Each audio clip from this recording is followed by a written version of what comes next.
Most traders look at gold and silver and ask a simple question: which one is going up next? Professionals often ask a different question entirely: how are gold and silver behaving relative to each other right now? That relationship is known as the gold-silver ratio.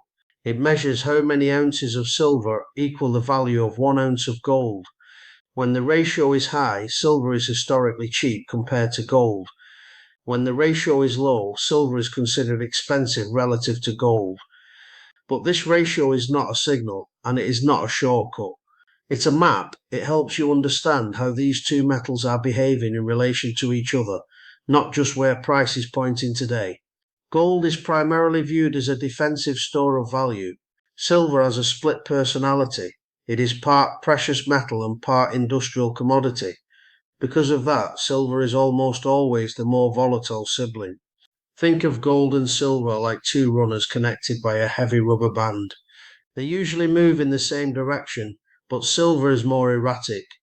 Sometimes silver runs far ahead or falls far behind, and that rubber band stretches.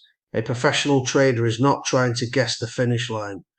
They are watching for when that stretched relationship begins to move back toward balance.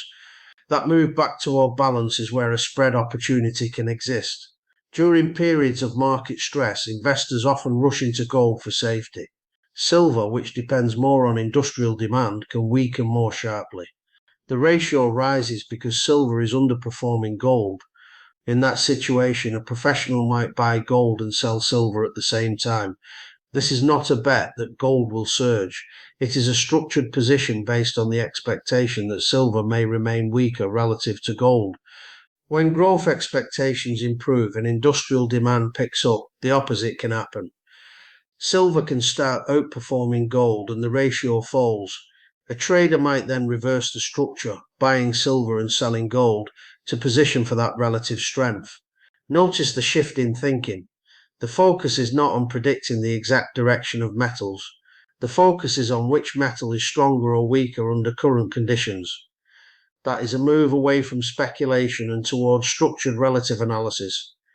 However, no hedge is risk-free. In extreme market events, correlations can break down. During liquidity crises, everything can be sold at once, and the ratio can move beyond historical ranges. Spread trades can also take time to play out. If you are not prepared for that patience, the opportunity cost becomes part of the risk.